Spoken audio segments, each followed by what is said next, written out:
بسم اللہ الرحمن الرحیم۔ معزز ناظرین، السلام علیکم ورحمۃ اللہ وبرکاتہ۔ امید کرتا ہوں تمام احباب خیر و عافیت سے ہوں گے۔ مسنون دعاؤں میں سے دعا ہے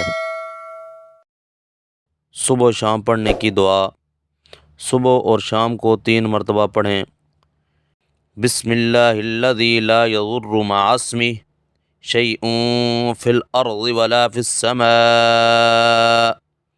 وهو السمیع العلیم۔ بسم اللہ الذی لا یضر مع اسمہ شیء فی الارض ولا فی السماء وهو السمیع العلیم۔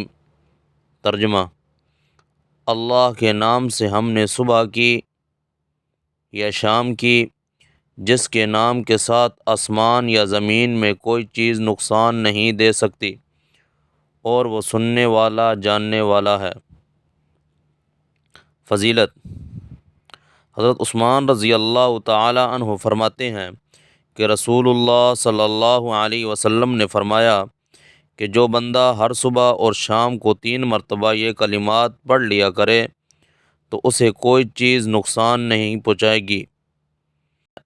دوسری روایت میں ہے کہ اسے کوئی ناگہانی بلا نہ پہنچے گی۔ جزاک اللہ۔